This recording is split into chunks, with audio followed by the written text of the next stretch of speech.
Has anyone here ever been a soldier fighting against the US? What was it like? Another former US Army Op 4 soldier here. I spent 6 years doing this though, not 6 months. I worked in Germany, so I not only got to work with the US, but most of the European NATO forces in some capacity over the past 6 years. Most of my work was with mechanized forces, but I was light infantry by trade.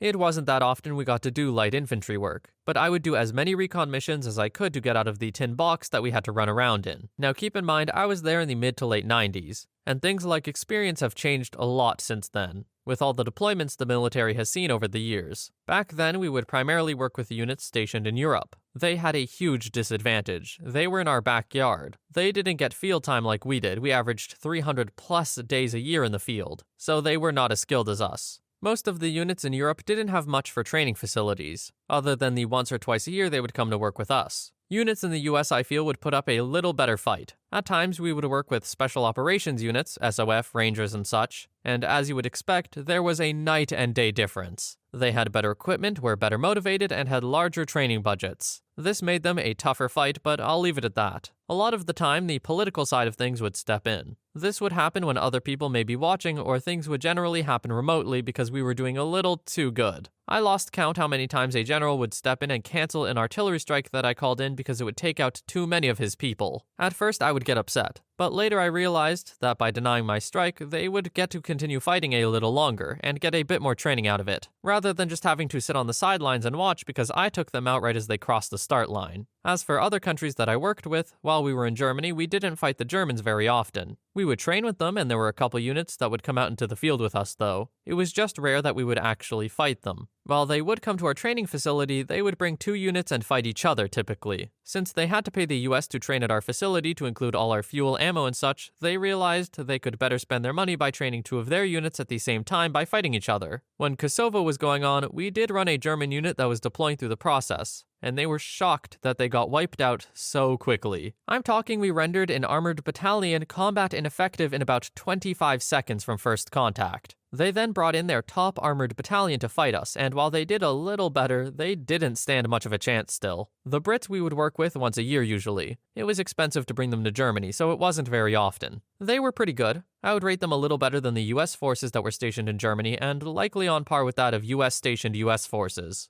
Probably the country that we would train the most was the Dutch army. They were a trip. You could really see where the difference is with an all-volunteer military and one that has conscripts. We would like working with them as it was something different, and we would get a good laugh about the things they would do. We'll never forget when I was the track commander as we were on an attack. Here's this Dutch truck coming down the road. It stops, backs up a couple feet, stops again. Next thing I see is all the occupants jumping out and running for their lives. They just left the truck in the middle of the road.